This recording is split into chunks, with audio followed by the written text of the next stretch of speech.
Iran एक ऐतिहासिक मोड़ पर आ पहुंचा है। क्या 4 दशक से ज्यादा समय से कायम इस्लामिक गणराज्य की हुकूमत की दीवारें अब दरकने लगी हैं?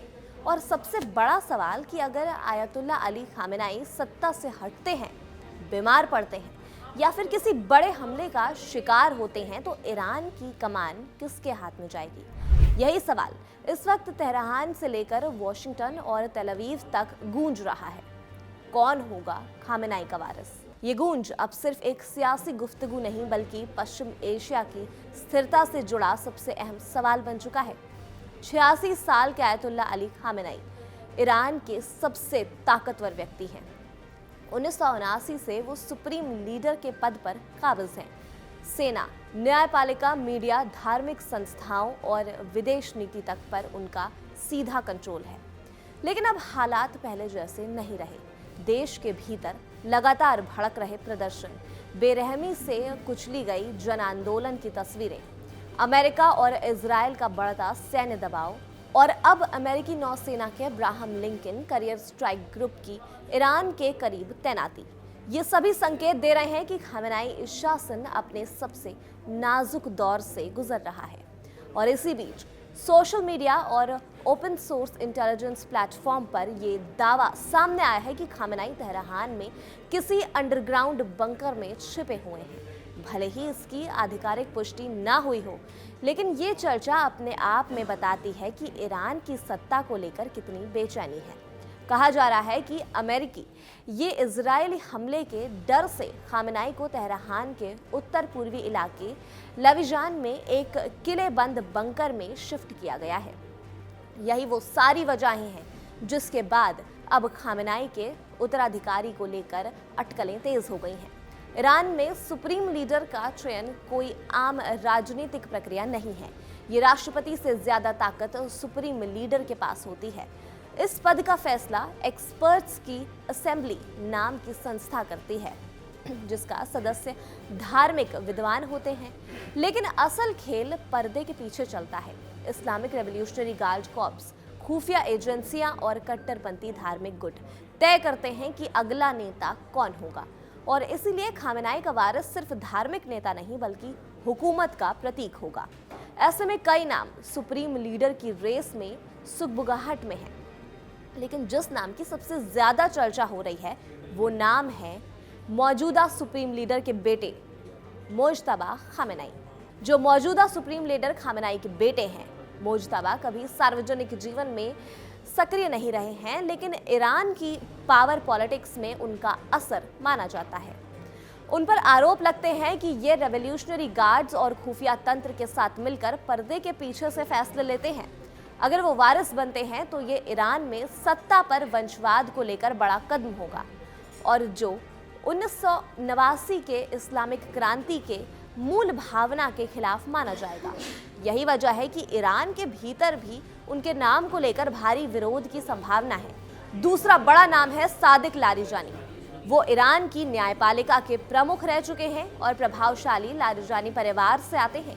धार्मिक योग्यता और सत्ता तंत्र में गहरी पट उन्हें एक मजबूत दावेदार बनाती है।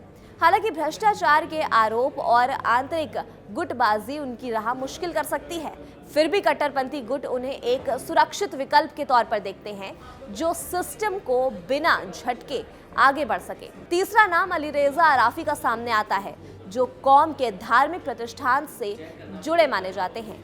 वो धार्मिक रूप से मजबूत छवि रखते हैं और सुप्रीम लीडर के करीबी भी माने जाते हैं। अगर सत्ता ये चाहती है कि धार्मिक संतुलन बना रहे और सेना की भूमिका थोड़ी पीछे रहे तो अराफी जैसे चेहरे को आगे किया जा सकता है। एक दिलचस्प और प्रतीकात्मक नाम हसन खोमेनी का, जो कि ईरान के संस्थापक रूहुल्ला खोमेनी के पोते हैं। हसन खोमेनी अपेक्षाकृत उदार माने जाते हैं और युवा पीढ़ी में उनकी स्वीकार्यता ज्यादा है, लेकिन यही बात उन्हें कट्टरपंथी धड़ के नजरों में कमजोर कर देती है। अगर कभी ईरान में सुधारवादी लहर को जगह दी गई तो हसन खोमेनी एक सेतु बन सकते हैं, लेकिन मौजूदा हालात में उनकी राह सबसे कठिन मानी जा रही है। इन नामों के बीच असली सवाल ये है कि अमेरिका और इजराइल की रणनीति क्या है।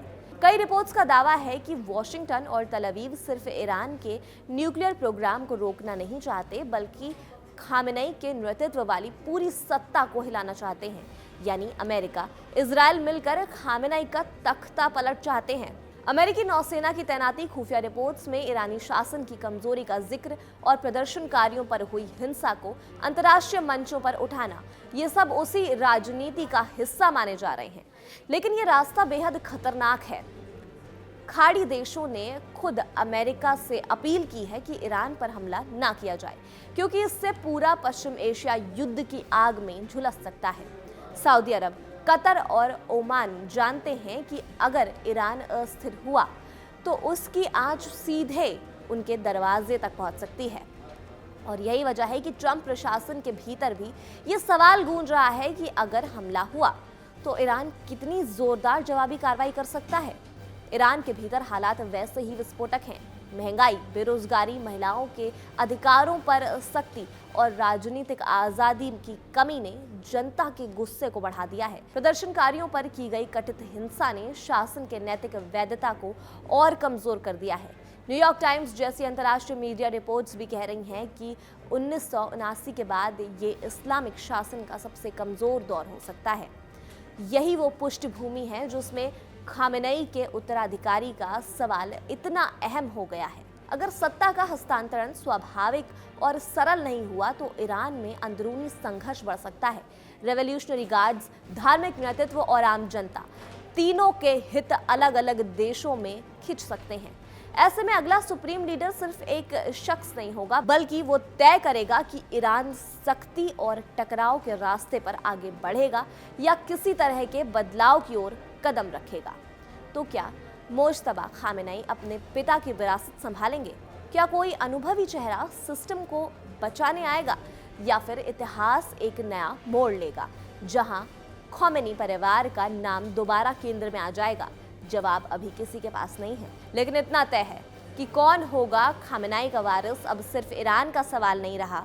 ये सवाल पूरे मध्य पूर्व की राजनीति, वैश्विक सुरक्षा और आने वाले वर्षों की अंतर्राष्ट्रीय व्यवस्था को प्रभावित करने वाला है। और शायद यही वजह है कि पूरी दुनिया की नजरें इस वक्त तेहरान के बंद दरवाजों और अंडरग्राउंड बंकरों की ओर टिकी हुई हैं। खैर, इस खबर पर आप क्या सोचते हैं? अपनी राय आप हमें कमेंट सेक्शन में जरूर बताइएगा और देखते रहिए कड़क। यहाँ ताजा खबर के साथ हर दिन की शुरुआत कड़क है। आमने सामने बैठ रखते हैं बात पूरे दम से, आराम से। चर्चा होती है बेधड़क। यहाँ किस्से कहानियों में बोल सरल और अंदाज बेहद कड़क मिलता है। जीने में एक तेवर है जो आता है सही ज्ञान, जानकारी और उससे कमाई कड़क नोट से। इधर मौके पर चौका नहीं, छक्का लगा जलवा दिखाते हैं। कड़क क्रिकेट से अपने रोमांच को जो बढ़ाते हैं। यहाँ की हर बात का मिजाज एक है, मिजाज कड़क। आपका अपना YouTube चैनल कड़क, लाइव बेधड़क।